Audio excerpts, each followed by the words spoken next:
Bismillahirrahmanirrahim, wassalatu wassalamu ala rasulillahi wa ala alihi wa sahbihi. Chers élèves de la première année collégien parcours international, soyez le bienvenu dans ce tutoriel. Dans cette vidéo, on va étudier les lois de grandeur physique, surtout la loi des nœuds, qui concerne la loi des intensités, et la loi d'additivité des tensions, il concerne la loi des tensions. Donc l'objectif d'apprentissage, connaître et appliquer la loi des nœuds. En général, connaître et appliquer la loi de l'intensité du courant électrique. Et aussi connaître et appliquer la loi des tensions, surtout la loi d'additivité des tensions. C'est un cours de physique, domaine électricité. On va commencer par l'activité numéro 1, donc la loi des nœuds. Les lois de l'intensité du courant électrique. On va commencer pour étudier la première loi, l'unicité de l'intensité. Donc pour cela, on va réaliser une expérience, l'expérience suivante. On réalise un circuit simple comportant une pile ou bien un générateur et 3 lampes identiques montées en série. Puis, on va mesurer avec les ampères-mètres l'intensité du courant dans diverses positions. Voilà le schéma normalisé de cette expérience. On a bien une seule boucle, ça veut dire que le circuit est en série, constitué de 3 lampes, et on a placé des ampères-mètres, disons c'est l'ampère-mètre numéro 1, celui-là, je l'appelle l'ampère-mètre numéro 2 et celui-là l'ampère-mètre numéro 3 pour mesurer l'intensité du courant dans divers points. Dans ce point, on va chercher la valeur dans ce point et dans ce point et dans le troisième point. Voyons ce que nous donnent les ampères-mètres. Le premier ampère-mètre ou bien l'ampère-mètre numéro 3 nous indique la valeur de 38,46 mA. Ainsi que l'ampère-mètre numéro 2, il nous en donne la valeur 38,46 mA. Et aussi la valeur indiquée par l'ampère-mètre numéro 1 est de 38,46 mA. On voit bien dans cette expérience que les trois valeurs, ou bien les valeurs sont identiques. Observation. Les trois ampères-mètres indiquent la même valeur de l'intensité. Et on peut noter I1 est égal à I2 est égal à I3 est égal à 38,46 mA. Conclusion. Loi d'unicité de l'intensité de courant. Puisqu'on a vu dans cette expérience que la valeur des 3 ampères-mètres est la même, ça veut dire que l'intensité dans un circuit en série ne change pas. C'est la loi d'unicité. L'intensité de courant qui parcourt un circuit en série est la même en tout point du circuit. Et ainsi on peut constater, lorsqu'on change les places des lampes, par exemple, on met la lampe L1 à la place de la lampe L2, est-ce que la valeur va changer? Non, elle reste la même. Donc, cette valeur ne dépend pas du placement des dipôles dans un circuit en série. L'intensité du courant ne dépend pas de l'ordre des dipôles. Donc, la première loi, c'est la loi d'unicité de l'intensité du courant et s'applique dans un circuit en série. Maintenant, on va étudier la deuxième loi. C'est la loi des nœuds. Pour cela, on va réaliser l'expérience suivante. On réalise le circuit comporte une branche principale, celle où se trouve la pile, et 2 branches dérivées. On va l'expliquer plus tard sur un schéma. Ensuite, toutes ces branches se raccordent aux 2 nœuds N et P. Et finalement, on va mesurer l'intensité dans chaque branche. Expliquons cela sur un schéma normalisé. Tout d'abord, on voit bien qu'on a un circuit en dérivation. Il est constitué de deux lampes L1 et la lampe L2. Alors, ces deux lampes, ce sont des dipôles. Et un générateur pile de 6 volts. On a deux nœuds, ça veut dire un nœud. Un nœud est le point d'intersection d'au moins 3 fils conducteurs reliés chacun à un dipôle. C'est un carrefour de fils. Par exemple, ici, le nœud N. Donc, il est l'intersection de 3 conducteurs ou bien de 3 dipôles. Le premier avec le générateur, le deuxième avec la lampe L1 et le troisième avec la lampe L2. Donc, c'est un nœud. Aussi, on a le nœud P. Le nœud P. Donc, il est constitué de quoi? Il est constitué de 3. C'est l'intersection de 3 fils conducteurs. Le premier fil il est relié avec le générateur par sa borne positive. Et la lampe L1 et le troisième fil, la lampe L2. Donc, on a deux nœuds dans ce circuit. Ensuite, on a les branches. Les branches, on a des branches principales, une branche principale et deux branches dérivées. La branche principale, elle est constituée qui comporte le générateur. Voilà la branche principale. C'est cette branche. Voilà, je le dessine. C'est celle-ci. Elle s'appelle la branche principale. Il est constitué du générateur. Je répète, la branche principale. Voilà la branche principale. Puisqu'elle contient le générateur. Donc, c'est une branche principale. La deuxième branche, ou bien la branche dérivée, elle est constituée de la lampe L1. C'est une branche dérivée. Et la troisième branche, elle est constituée de la lampe L2 et les deux nœuds. Donc, chaque branche est constituée de deux nœuds plus un dipôle. Si les deux nœuds avec le dipôle qui est le générateur, on a une branche principale. Et si le dipôle est un récepteur, c'est une branche secondaire ou bien on dit branche dérivée. Et on a placé aussi, pour mesurer l'intensité du courant qui parcourt dans cette branche, on a juste branché, ou bien on a les 3 ampères-mètres. Ici l'ampère-mètre 1, je vais le mettre l'ampère-mètre. Ici l'ampère-mètre 2 et l'ampère-mètre 3. Et avant de savoir les valeurs, on va dessiner le trajet du courant électrique qui sort de la borne positive. Lorsqu'il arrive à un nœud, il se divise. Ce courant qui est I, lorsqu'il arrive à un nœud, il se divise en deux parties. La première, c'est l'intensité du courant qui parcourt la lampe L1. Et le deuxième, c'est l'intensité du courant qui parcourt la lampe L2. Et lorsqu'ils arrivent, ils continuent le chemin, lorsqu'ils arrivent en E2, ils se raccordent, ou bien ils se rassemblent, et ils reviennent en I1, en I, dans la borne négative de la pile. Maintenant, on va passer aux mesures. Quelles sont les valeurs? Ou bien on va chercher les valeurs données par les ampères-mètres. L'ampère-mètre numéro 1 qui indique la valeur de l'intensité principale, puisqu'il se trouve dans la branche principale, on va l'appeler courant principal. Il nous donne I est égal à 38,46 mA. L'ampère-mètre numéro 2, ou bien l'ampère-mètre 1, I1, la valeur de I1 c'est 19,23 mA. Elle est indiquée par l'ampère-mètre qui est placé dans cette branche.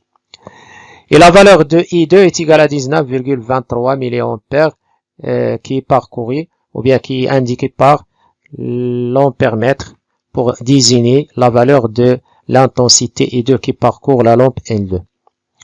Et on observe quoi? Dans les trois valeurs ne sont pas les mêmes, mais il y a quand même une relation. On observe peut-être que la relation I1 et I2 est entre les trois.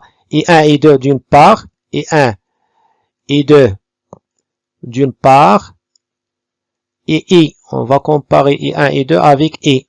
Donc, on peut chercher par des relations mathématiques, par des opérations mathématiques. Par exemple, on va observer que 38,46 est égal à le double de 19,23. C'est une relation. Ou lorsque je fais par exemple I1 moins I2, je trouve 0, donc il n'y a pas de relation, c'est pas juste. Lorsque je fais la division, je trouve I1 sur I2 est égal à 1. Lorsque je fais la multiplication, à peu près 19,23, c'est 20 fois 20, c'est 400, donc il n'est pas égal à 38. Mais par contre, si j'additionne ou bien je fais l'addition des deux, I1 plus I2, on va trouver qu'elle est égale à I. Donc, lorsqu'on je mets, par exemple, la somme des deux intensités dérivées, on voit bien que 19,23 plus 19,23 est égal à 38,46. 3 plus 3 est égal à 6, 2 plus 2 est égal à 4, la virgule, 9 plus 9, 8, 18, je mets 8 et je retiens 1, 1 plus 1, donc c'est 38,46 mA. Finalement, on a trouvé quoi? Observation. L'intensité dans la branche principale, on l'a trouvé, I est égal à 38,46 mA. Ensuite, les intensités dans les deux branches secondaires, ils valent I1 est égal à 19,23 mA, I2 est égal à 19,23 mA. Donc, on observe que I est égal à la somme de I1 plus I2. Conclusion, dans un circuit en dérivation, l'intensité du courant dans la branche principale est égale à la somme des intensités du courant dans les branches dérivées. Notons que l'intensité du courant dans la branche principale I est égale à la somme des branches ou bien à la somme des intensités du courant dans les branches dérivées ou bien dans les branches secondaires. Donc on a une relation, d'où on trouve la loi des nœuds. Loi des nœuds. La somme des intensités du courant qui arrive à un nœud est égale à la somme des intensités du courant qui en sortent, bien sûr, du même nœud. Et on peut les généraliser de la façon suivante. La somme des intensités du courant qui arrive à un nœud est égale à la somme des intensités du courant qui en sortent. On va le généraliser dans ce schéma. On a un circuit qui comporte plusieurs boucles, ou bien plusieurs boucles, oui. Et on va noter ce point, c'est le nœud. Donc on trouve, il y en a des intensités du courant. Suivant le sens, il y en a qui rentrent, par exemple I1 il entre, I2 c'est un courant entrant dans ce nœud, I3 c'est un courant qui sort, donc I4 ici elle sort, et I5 et aussi elle entre. Donc comment appliquons la loi? On va mettre dans un côté, on a la somme égale la somme. Dans un côté, on va mettre la somme des intensités qui entrent, par exemple ici, I1 plus I2 plus I5 est égal à la somme du courant qui sort du nœud. Donc, est égal à I5, c'est la loi. I1 plus I2, ce sont les intensités du courant qui entrent dans ce nœud. Et I3 et I4, leur somme, puisqu'il sort du nœud. Donc, c'est la loi du nœud. C'est la deuxième loi des intensités du courant. On a vu bien qu'il y en a deux lois. La première s'appelle l'unicité. Il s'applique dans le circuit en série. Et la valeur ne change pas dans ce circuit. La deuxième loi, elle est très importante, la loi des nœuds. C'est la somme des intensités du courant qui arrive à un nœud est égale à la somme des intensités qui en sortent. Et on remarque que dans un circuit en dérivation, plus on ajoute les branches, ou plus on ajoute des branches dérivées, ça veut dire plus on ajoute des dipôles en dérivation, puis l'intensité du courant qui traverse la branche principale augmente. Et cela, il peut provoquer des incendies. On va le voir dans les derniers cours de ce programme, les dangers du circuit électrique. Donc maintenant, on va appliquer la loi, ou bien les lois du nœud, dans des exercices. Comment appliquer? On a vu que l'objectif de connaître est application. On a vu comment. Maintenant, on va voir comment appliquer la loi des nœuds. Prenons le premier exercice. compléter les schémas ci-dessous en donnant la valeur de l'intensité du courant pour chaque flèche. Pour chaque flèche, ça disait les flèches manquantes. Ici, on trouve bien qu'il y en a 3 flèches qui n'ont pas indiqué leur l'intensité de valeur. Donc, pour cela, pour la flèche ici, la valeur est 2, puisque le courant, il sort, il traverse cette lampe, il arrive ici. Donc, c'est la même valeur, il va être 5 ampères. Il arrive ici. Dans ce point, c'est un nœud, puisque c'est l'intersection de 3 fils qui sont reliés avec des dipôles, ou bien des fils conducteurs. Je dois appeler ce nœud, par exemple, la lettre N, et ce nœud, en l'appelant la lettre P. Donc, c'est la loi du nœud. Dans le nœud N, en N, le nœud N, on a la relation suivante. On a I est égal à I1 plus I2. Puisque I, c'est le courant qui entre, c'est seulement I. I est égal à la somme du courant qui sort. Donc, I1 est égal à I2 plus I1. Donc, I2 est égal à I moins I1. Et on trouve finalement I2 est égal à 5 moins 2 ampères est égal à 3 ampères.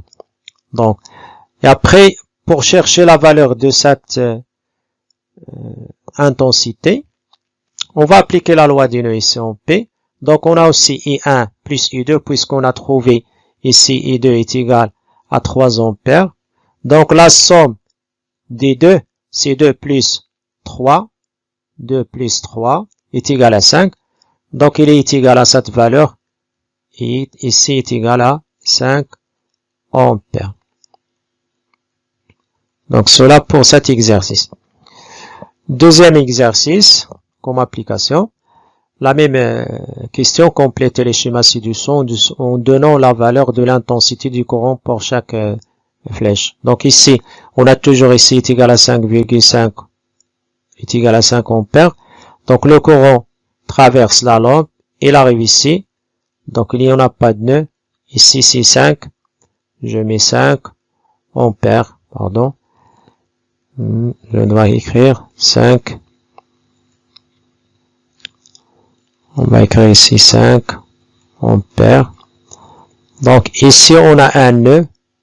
Donc c'est un nœud, puisque c'est l'intersection de première fil, deuxième, troisième, 4 fils. Donc on a c'est un nœud. On doit l'appeler N, ou bien M, je l'appelle M. Et ce nœud, je l'appelle par exemple H. Donc et on applique la loi des nœuds pour trouver la valeur des intensités. On a I1, I2, I3 qui en sortent. Il sort du nœud. Donc I1 plus I2 plus I3 est égal à I. Je dois écrire par exemple I qui en sorte I1 plus I2 plus I3 égale à I. Donc, puisqu'on cherche I3, I3 égale I moins I2 moins I1. Et je fais l'application numérique. I, c'est 5, moins I2, moins 2, moins I1, moins 1. Donc, c'est 5 moins 2, 3 moins 1, c'est 2 ampères. Donc, on a trouvé bien que c'est 2 ampères. Pour chercher la valeur de cette flèche, je dois appliquer la loi des nœuds au nœud H, par exemple ici. Donc, les courants qui entrent sont I1, I2, I3, puisqu'on connaît maintenant I3, il est égal à 2 ampères. Donc, je fais la somme, 2 plus 1, 3 plus 2, 5. Donc, c'est la somme, ici 5, les trois intensités 5. Il est égal au courant qui sort ici, donc c'est 5 ampères. Comme ça, on applique la loi du nœud. Partons maintenant à l'exercice ou bien au circuit numéro 4. C'est la même chose. On va appliquer la loi. Donc, je dois savoir que le courant qui sort du borne positive, il arrive à ce nœud. Donc, on a un nœud, le nœud N, le nœud P, le nœud, je crois que je le note C, et ce nœud, je le note par exemple B. On a le choix. Donc, ici, c'est I3, Pourquoi? Parce qu'on a déjà I2 qui est égal ici, donc c'est I4. Donc je dois chercher la valeur de I2, I3, I3 et I4. Et la valeur ici, elle est égale, par exemple, je l'appelle I5. Elle est égale à combien? Donc, je dois appliquer la loi du nœud dans le nœud N. Dans le nœud N, on a, dans le nœud N, on a cette relation. On a I est égal à I1 plus I3, I1 plus I3. Donc, I3 est égal à I1 moins I2. I moins I1. Par application numérique, on trouve I3 est égal à 5 moins 1 est égal à 4 ampères. Pour trouver la valeur de I4, donc je dois appliquer ensuite la valeur ou bien la loi des nœuds dans C ou bien dans B. C'est la même chose. Puisque I1 est connu maintenant, I3 il est connu comme 4 ampères. Je la note ici 4 ampères. Donc je dois appliquer la loi du nœud dans P. Donc I1 plus I3, c'est 5 ampères.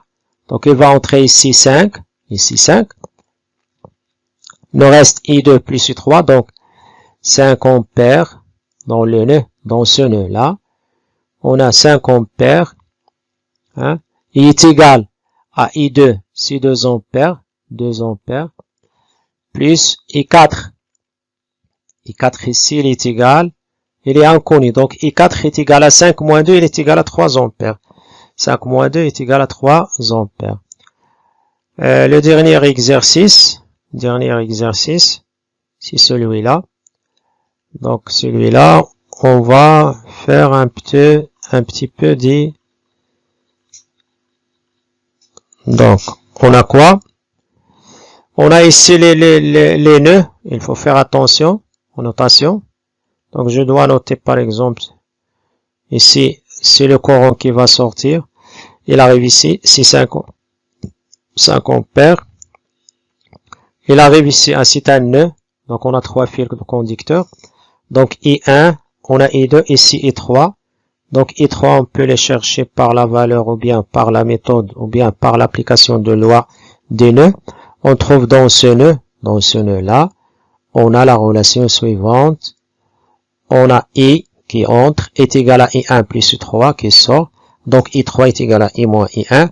On trouve finalement 5 moins 2 est égal à 3 ampères. Maintenant, dans ce nœud-là, si j'appelle par exemple ce nœud N, je peux appeler ce nœud M. Dans le nœud M, on a un courant I3 qui entre. Donc I3 qui entre. I4 qui sort. Voilà, I4 qui sort. Et I2. Donc on applique la loi ici. On va appliquer la loi. Donc dans ce nœud, on a I3 qui entre est égal à la somme du courant qui sort. I2 plus I4. Donc I4 est égal à I3 moins I2. On va faire l'application numérique. I4 est égal à 3 moins 1 est égal à 2 ampères.